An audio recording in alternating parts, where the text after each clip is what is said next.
The wind howled like a wounded beast across the icy wasteland of Lion 5.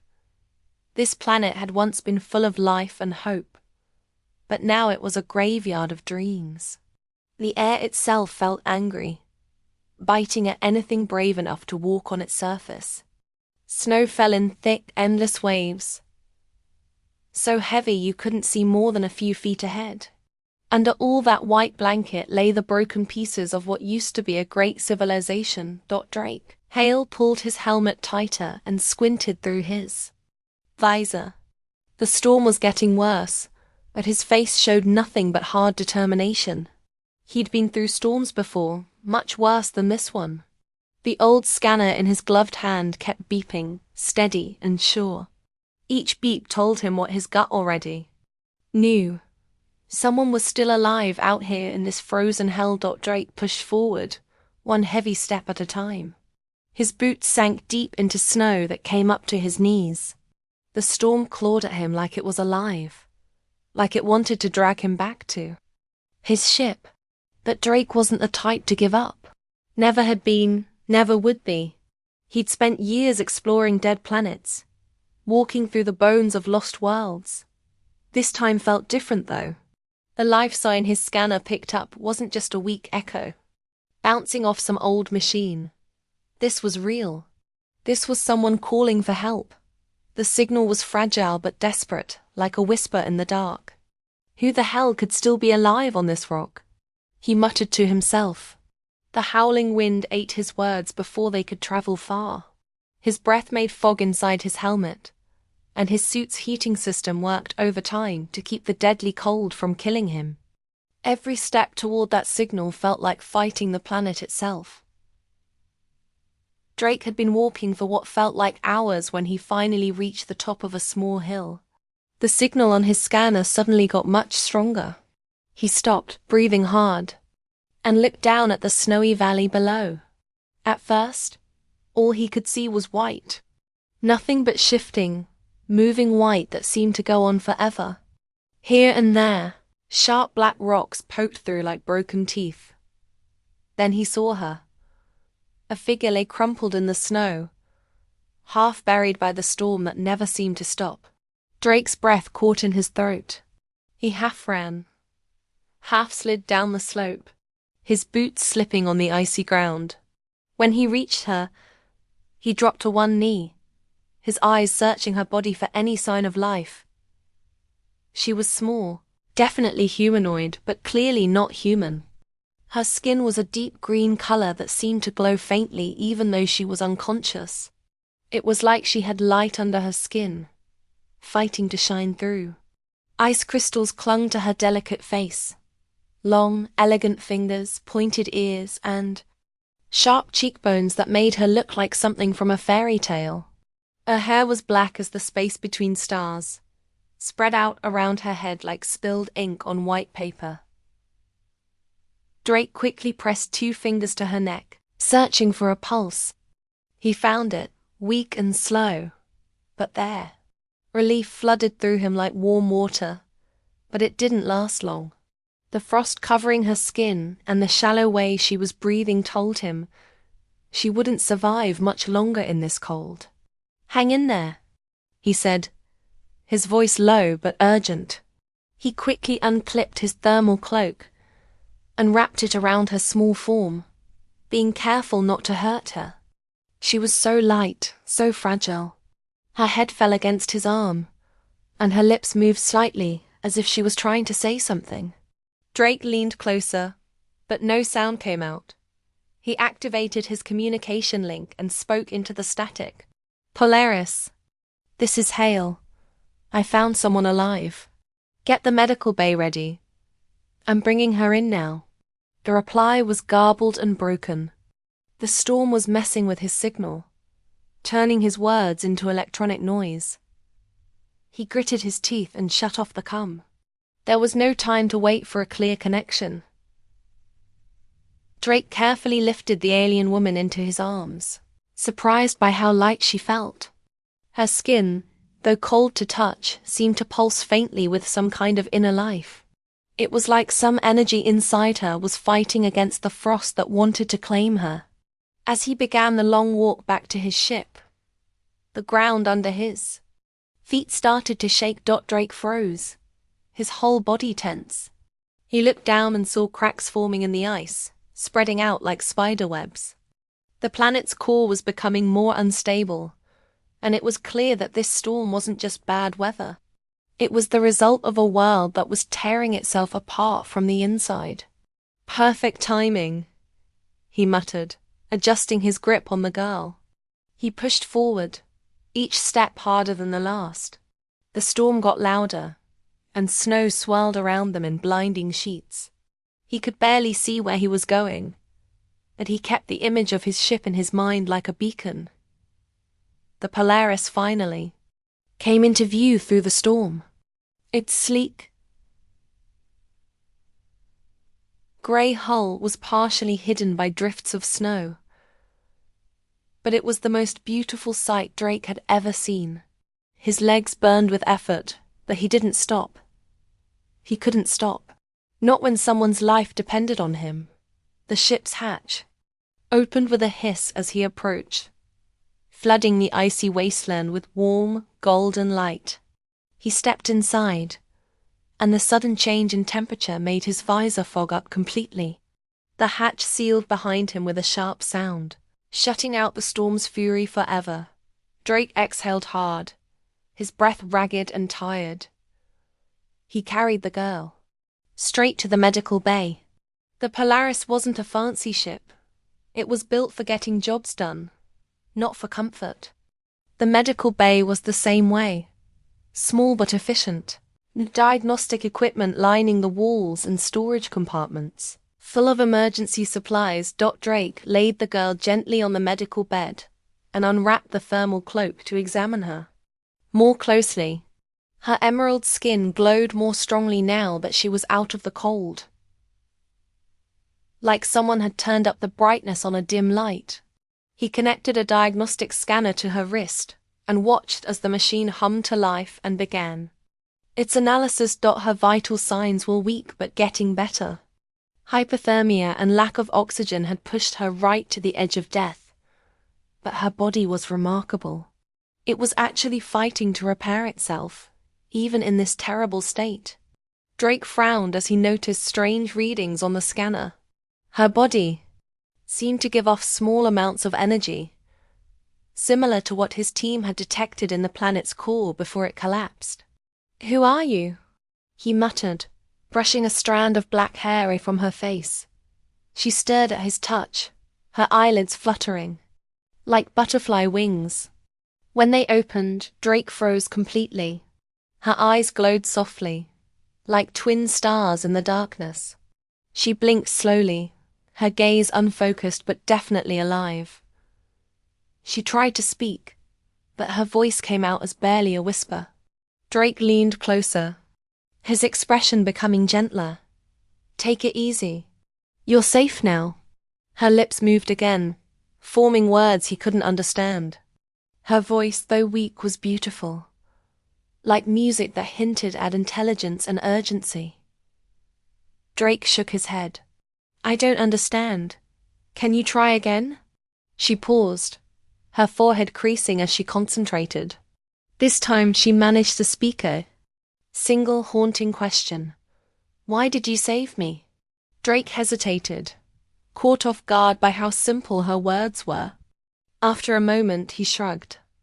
"Because I could. And because I don't leave people to die." Her glowing eyes searched his face, as if she was trying to solve a puzzle. A small smile touched her lips, but it disappeared as quickly as it came. Her body tensed and she winced in pain. Drake placed a gentle hand on her shoulder. "Rest. We'll figure this out when you're stronger." She nodded slightly, her eyes closing once more. Drake sat back, his gaze staying on her. The storm outside continued to rage, but inside the Polaris, everything was quiet and peaceful. Drake leaned against the wall and let out a long, slow breath. He didn't know who she was, what had happened to her, or why she was the only one left alive on this dying planet. But one thing was absolutely certain. Saving her was only the beginning of something much bigger. The soft hum of the Polaris's engines filled the medical bay, a steady rhythm that seemed to match the alien girl's labored breathing. Drake Hale stood at the counter, cleaning his tools, his eyes constantly checking the diagnostic monitor that displayed her vital signs. She was stable for now, but just barely. The faint glow of her emerald skin pulsed weakly, as though her body was using up the last of its energy reserves. Drake's mind was racing as he worked. She had told him her name was Cullen, and her brief, broken explanations hinted at something much larger than he had first thought. The storm, the planet's instability, the collapse of the core. These weren't just natural disasters. Something, or someone had caused all of this destruction, and she was the only one left to tell the story. He turned around, studying her face. It was sharp and almost otherworldly, but undeniably beautiful in its fragility. Her black hair, now free of frost, lay in soft waves against the white sheets of the medical bed. She looked peaceful, but Drake knew better. Her people were gone, and whatever she had seen had left scars he couldn't yet see. Cullen stirred, her fingers twitching against the edge of the blanket. Her glowing eyes opened slowly, unfocused at first, then locking onto him with sudden clarity. "You're awake," Drake said, stepping closer. He kept his voice steady and calm. She had already been through enough fear and terror. She sat up slowly, wincing as she moved. Her bright gaze darted around the medical bay, taking in her surroundings with quiet intensity. "Where am I?" she asked, her voice low and musical, though her words came out hesitantly. "My ship," Drake replied, sitting on the stool beside the bed. "The Polaris. I found you outside, half buried in the snow. You were barely alive." Her fingers tightened on the blanket, and her expression grew hard. "You should have left me there." The word startled him. "Excuse me?" "You risk too much," she said, her voice gaining strength despite the tremor in it. "For a stranger." Drake frowned, leaning forward. "I couldn't just walk away. You were dying." She stared at him, her expression unreadable. Then she exhaled, her shoulders sagging with exhaustion. "You do not understand." "Then help me understand," he said, his tone soft but insistent. "Start with why you were out there. What happened to your people?" Cullen hesitated, her glowing eyes flickering like stars struggling to shine through heavy clouds. Finally, she spoke. "Lion 5 was once alive," she said quietly. "The core fed the land, the skies, the oceans. It was our heart, and we were its guardians. But then they came." "They?" Drake prompted, his stomach tightening with dread. "Machines," she said, her voice dropping to a whisper. "They came from the sky, silent and unstoppable. They drilled into the core, harvesting its energy like parasites. We tried to stop them, but they were too strong, too many. They shattered our defenses, broke our unity. When the core failed, the storms began. The land froze. My people fled." Drake leaned back, processing her words. Machines draining a planet's core wasn't just destruction. It was deliberate and calculated, like a carefully planned attack. "And you stayed behind?" he said quietly. "Why?" Cullen's hands clenched the blanket, her knuckles pale against her vibrant skin. "I searched for my family. My parents, my sister. I thought they might still be alive, but I was too late." Her voice cracked on the last word, and Drake felt a sharp pang of guilt for pressing her with questions. "I'm sorry," he said. The words felt inadequate but sincere. She nodded, her expression brittle like thin ice. "When I realized they were gone, I tried to leave, but the storms trapped me. I wandered for days, waiting for the cold to take me. And then you came. Drake let the silence stretch between them, unsure what to say. Her story painted a picture of complete devastation, but it also left many questions unanswered. Why had the machines come here? Were they still out there somewhere? And why did Cullen's survival feel so significant, so tied to something larger than just one person's life? You mentioned the core, he said finally. Is there any chance it could be repaired? Stabilized? Cullen shook her head slowly. It is broken. The damage is too great. Even if it could be fixed, it would take more than one person, more than me. Her words hung heavy in the air, but Drake wasn't ready to give up. He leaned forward, his voice low and determined. You're wrong about one thing. You're not alone anymore. She looked at him sharply, her glowing eyes narrowing. Why do you care? You owe me nothing. Drake hesitated, then shrugged. Maybe I don't. Like leaving things unfinished. Or maybe I think you're worth saving. Her lips parted, but no words came. For a long moment, she simply stared at him, her expression a mixture of confusion and something he couldn't quite identify. Then she looked away, her fingers tracing the edge of the blanket. In my culture, she said softly, to save a life is to bind it to your own. You have taken my burden, my debt. Drake raised an eyebrow. I didn't save you to collect on some debt. It is not your choice, she said, meeting his gaze again. It is mine. You are my savior. That makes you my partner. My husband. The word hung in the air like a bomb waiting to explode. Drake blinked, unsure if he had heard her correctly. Wait, husband? Cullen nodded, her expression completely serious. It is tradition. To deny it would be to dishonor me. To dishonor me is to take my life. Drake opened his mouth to argue but stopped himself. Her tone, her posture, everything about her told him this wasn't just a formality. It was her identity, her culture, her way of making sense of the chaos that surrounded her. He exhaled, running a hand through his hair. Look, Cullen, I don't know how things work where you're from, but where I'm from, marriage is complicated. It's not something you just decide on the spot. This is not your world, she interrupted, her voice steady but firm. This is mine. And, in my world, my honor is all I have left.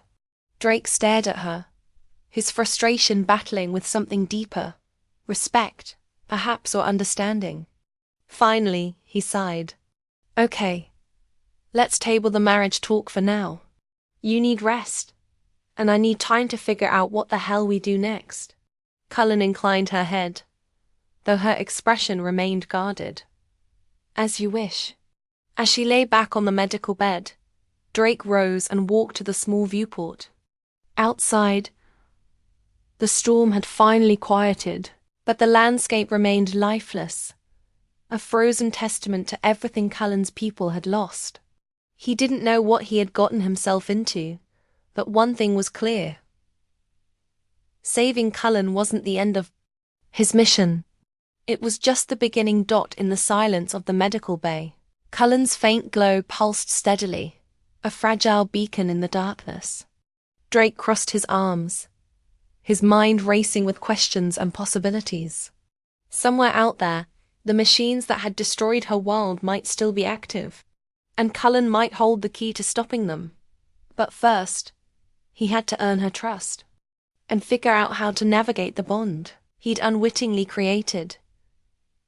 The hum of the Polaris's engines echoed faintly through the walls, a comforting rhythm in an otherwise tense silence.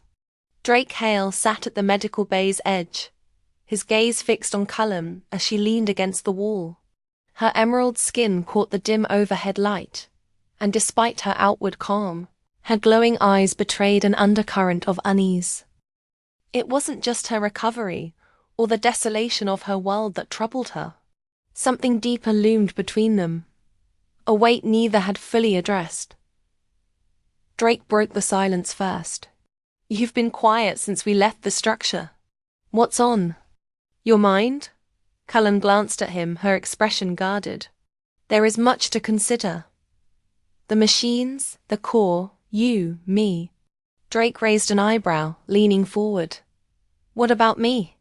She hesitated, her fingers tightening around the edge of the medical bed. Finally, she said, You do not understand what you have done. Drake frowned. I saved your life. That's it. Cullen's glowing eyes narrowed, her tone firm but measured. For you, it may seem simple.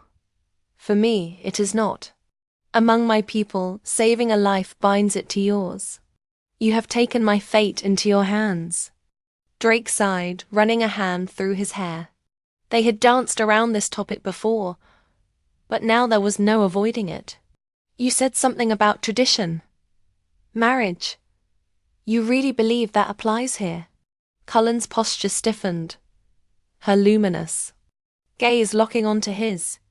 It is not belief, it is truth. To save a life is to share its burden, its purpose. Without honor, I am nothing. Drake leaned back, folding his arms. And what if I say no? What happens then? Her expression faltered for a moment, a flicker of vulnerability crossing her face. Then I am lost. Dishonored. A life without honor is no life at all. Her words hung heavy in the air, the gravity of her culture pressing down on him. Drake could see she wasn't being melodramatic. This was a core part of her identity, something deeply ingrained and unshakable. But Cullen, he said, his tone softer now, this isn't your world anymore. Your people are gone. Who enforces this tradition? Who decides whether you have honor or not? She looked away, her jaw tightening. You do not understand. Honor is not given by others, it is carried with them. If I betray this bond, I betray myself. Drake exhaled his frustration, wearing with a growing sense of empathizo. You're telling me you'd rather live by a tradition that no one else can even hold you to than just let it go? Cullen turned back to him, her gaze fierce. It is not about others, it is about what remains of me. My people may be gone, be torn ways, do not vanish with them. To abandon them is to abandon everything. I am. Drake rubbed the bridge of his nose string to process the enormity of what she was saying for her. This wasn't just about him or even the act of saving her. It was about identity, survival, and holding on to the last pieces of a shattered culture. All right, he said finally, let's say I go along with this. What does it even mean? Marriage, honor, whatever you want to call it. What happens next? Cullen hesitated, as if the question had caught her off guard. It means we are bound partners. Your purpose becomes mine and mine becomes yours. We share everything, strength, weakness, life. Drake couldn't help but let out a dry laugh. That's a lot to put on someone who barely knows you. Her expression hardened. You think I asked for this? Do you believe I wanted to be saved, only to place this weight on a stranger? You misunderstand. This is not a request, it is a truth. Her words stung, but Drake could see the pain behind them. She wasn't accusing him. She was grieving her people, her world, and the possible situation she now found herself in. He stood pacing the small med bay. Look, Coallen, I get that this means a lot to you. I do, but this isn't just about you, it's about us, and I'm not sure I am ready for that kind of commitment. Colin rose slowly, her movements careful but deliberate. Then I will wait, she said simply. Drake stopped, turning to face her. Wait for what? For you to decide, she said, her voice steady. I cannot force this bond, it must be accepted willingly. But know this, if you refuse, you do not only abandon me, you abandon what little hope I have left. Her words hit him like a punch to the gut. He wanted to argue, to push back against the weight she was placing on him, but something in her gaze stopped him. This wasn't just about tradition or honor.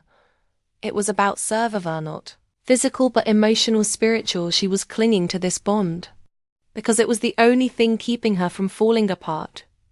Drake sighed, running a hand through his hair.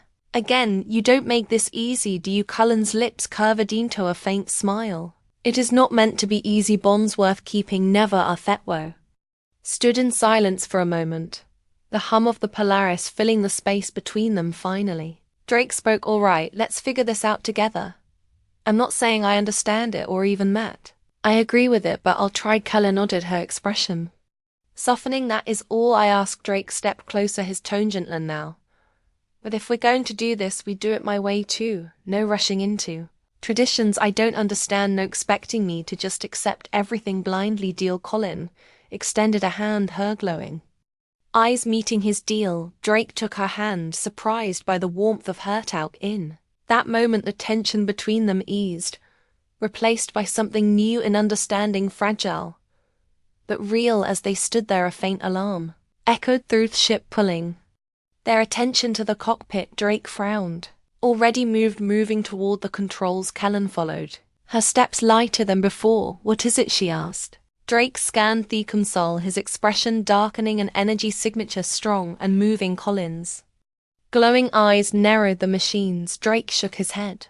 Maybe something worse. He turned to Ken, his jaw set. Whatever's out there, we face it together. Agreed. Colin nodded, her expression resolute. Agreed. As the Polaris adjusted course toward the unknown, Drake couldn't help but glance at Kale. For the first time, he didn't see her as fragile or burdened. He saw her as a partner, someone just as determined as was to survive, and maybe even save what was left of her world. The cockpit of the Polaris thrummed with energy as Drake Hale adjusted the ship's course, the energy signature erratic and powerful, pulsed on the radar like a heartbeat, drawing them deeper into the frozen WS of Len 5. Drake glanced at Kenwo, stood beside him, her gaze fixed on the monitor, the dim glow of her bioluminescent eyes mirrored the radar-shithmic flashes. Whatever this is, it's big, Drake said, his voice steady, despite the tension creeping into his chest. You sure about facing it? Hidden. Colin nodded without hesitation.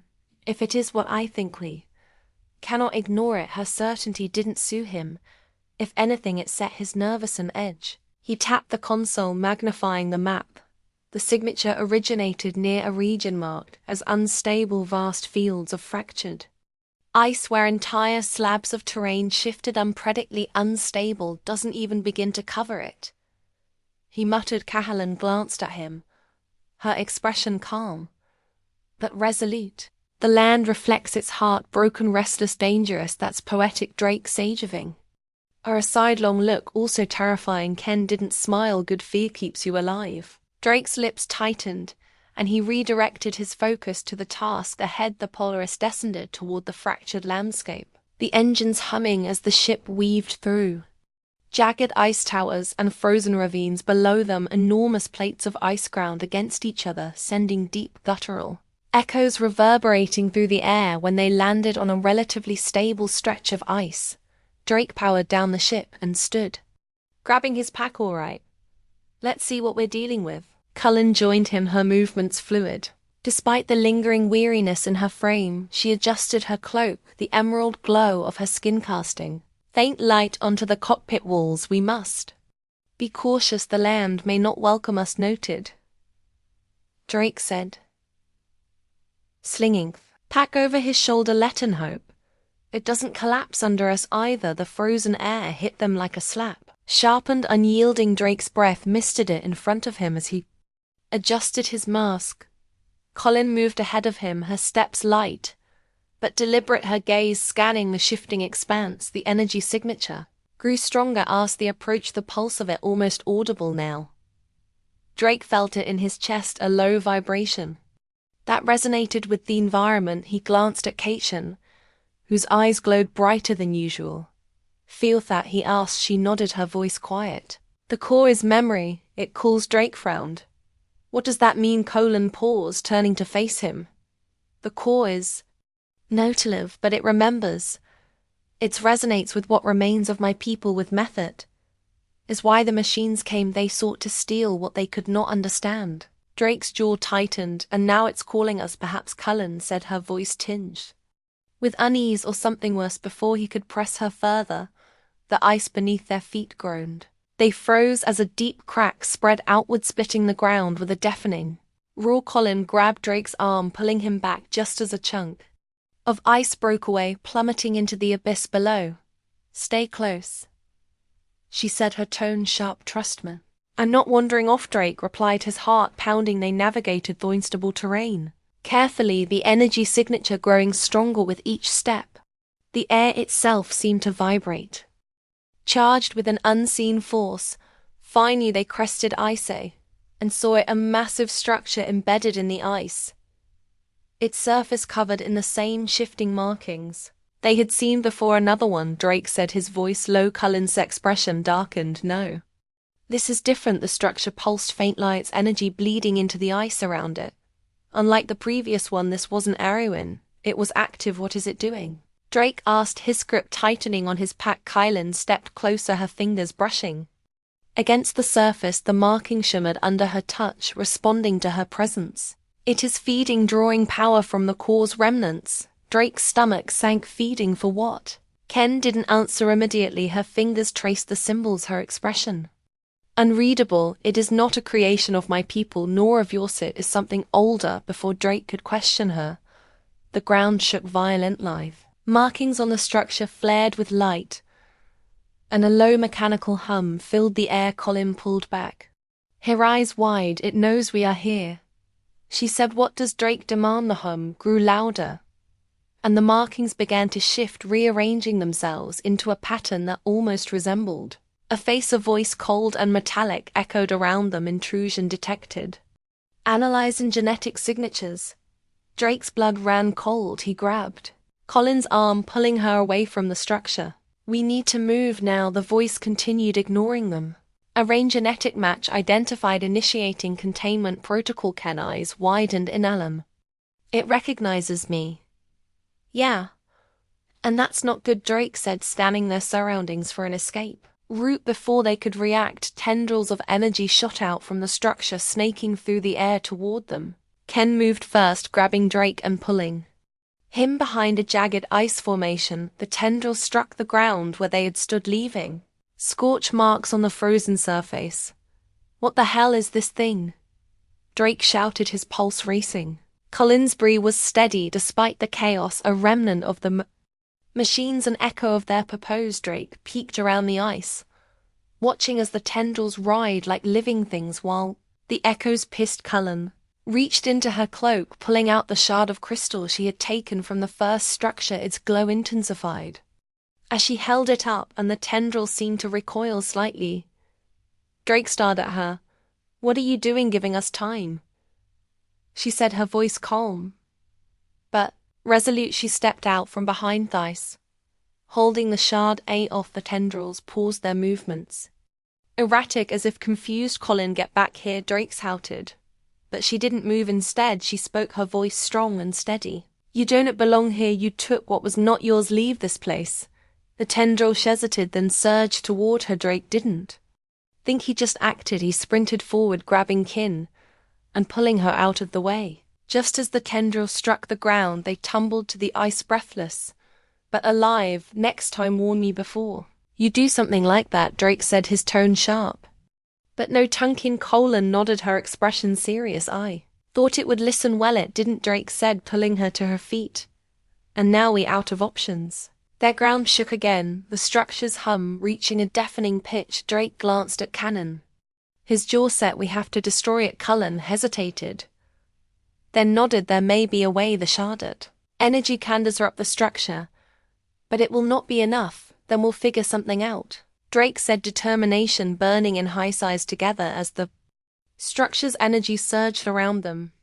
Drake and Ken braced themselves. The fight wasn't just for survival anymore, it was for everything that had been lost and everything that might still be saved. The air inside the structure vibrated with an unnatural hum, a resonance that Drake Hale felt deep in his chest. The core loomed before him, and Kalen, a column of shifting light and liquid metal that pulsed with alien energy. Its surface reflected no light, as though it absorbed all that dared to touch it. Tendrils of energy writhed and lashed out like predators, sensing prey, striking the walls and the icy floor with sharp cracks that echoed through the vast chamber. Ken stood at the corridor's edge, clutching the shard that had disrupted the structures Defenses the crystal glowed with fierce intensity, almost blinding against the darkness of the chamber. Her emerald skin shimmered faintly, a beacon of life in the heart of a machine that had consumed so much of it. Drake kept his plasma cutter steady, his eyes darting between Callan and Thekor. He didn't trust the silence between pulses. You got about 10 seconds to tell what happens if this doesn't work. Kamalan didn't look at him. Her focus fixed on the core. If it fails, the core will stabilize itself. The structure will continue to feed, the machines will return. Drake's jaw tightened, and if it works, she finally turned to him, her luminous eyes unreadable. The structure will collapse, the energy will die. We will most likely not survive. That's a hell of a most likely, Drake muttered. Got a plan B? Colin shook her head. There is no other way. He stepped closer, lowering his voice. There's always another way, you just have to look for it. Colin studied him for a moment, her expression softening slightly. You are stubborn, that is why you are still alive. And you're not exactly easy to kill either, he shot back, so let's find a way out of this, where neither of us has to die. Colin's grip on the shard tightened, her gaze returning to the core. Cannot abandon my peoplic legacy. To fail now would be to dishonor them. Drake sidestepping up beside her. And what about your legacy? What's the point of saving what's left of your world if you don't live to tell anyone about it? She hesitated, the shard trembling slightly in her hand. No, he interrupted, his voice firm. But not unkind. We do this together, and we get out together.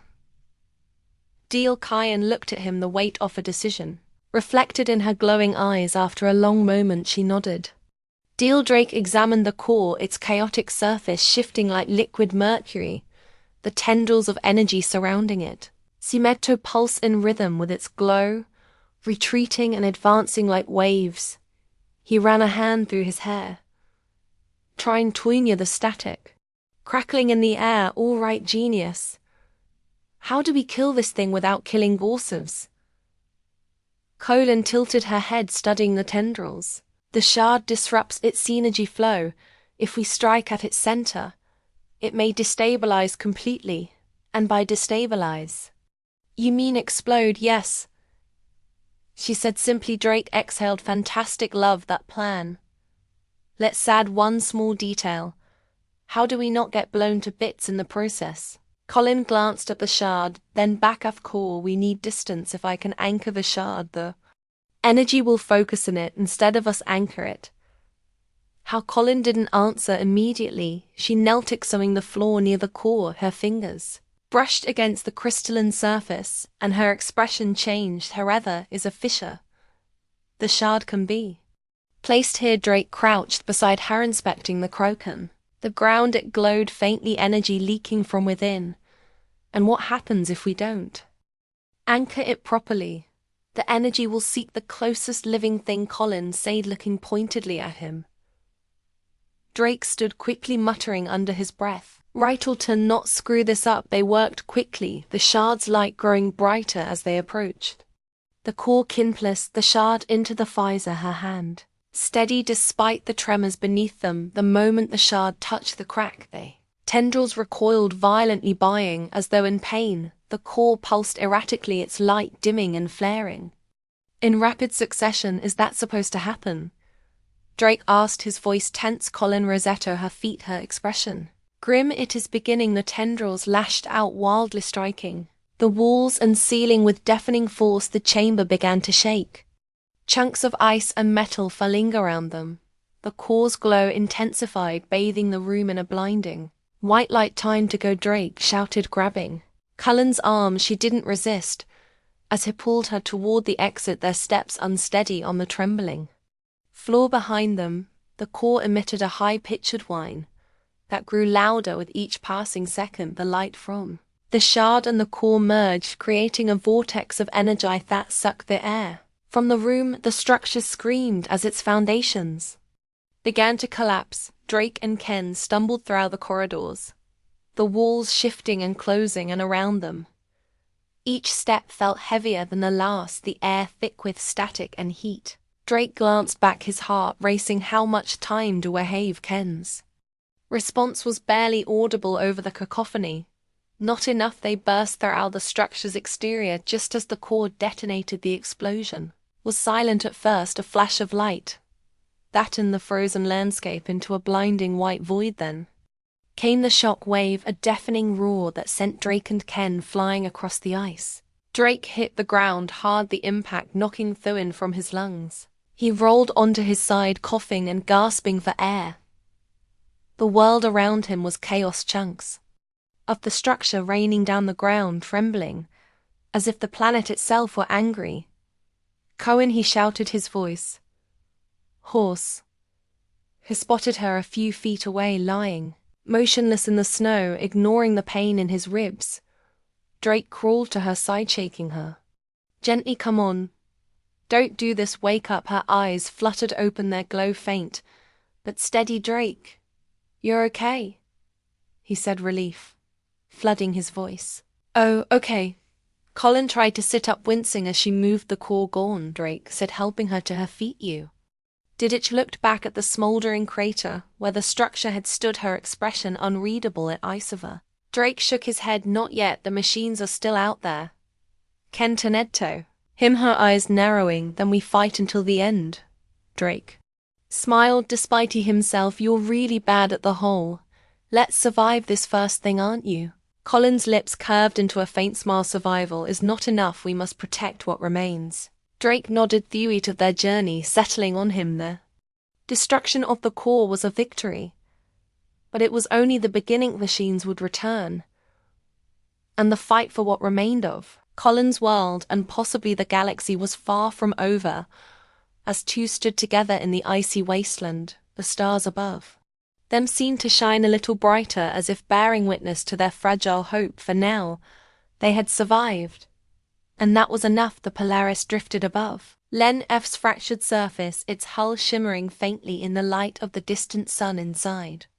Drake Hale stood at the cockpit's control panel, staring at the groin black scar in the ice below the crater, where the core structure had once stood still, molded, a testament to their desperate gamble. Smoke rose in thin tendrils, twisting against the frozen sky. Sinented silently, her steps light but purposeful. Her emerald skin seemed to catch the pale light filtering through the viewport, her eyes glowing faintly. She had cleaned herself up, though fear of their ordeal lingered in the tightness of her jaw and the cautious way she moved. How's the arm, Drake? A sketch glancing at her as she slid into the co-pilot's seat. Healing, she replied, her voice steady. You should be more concerned with your ribs.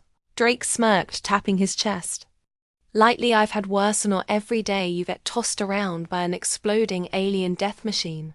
Colin gave him a look, half amused, half exasperated. Your humor will get you killed. It's kept me alive this long. Heshep back. The brief exchange gave way to silence, broken only by the faint hum off ship. Drake leaned back, rubbing the back of his neck. So now what? We blew up the core, took out the structure. What's our next move? C stared at the crater below, her expression unreadable. The core was one piece of a larger design. Its destruction will not stop the machines. Drake's brow furrowed.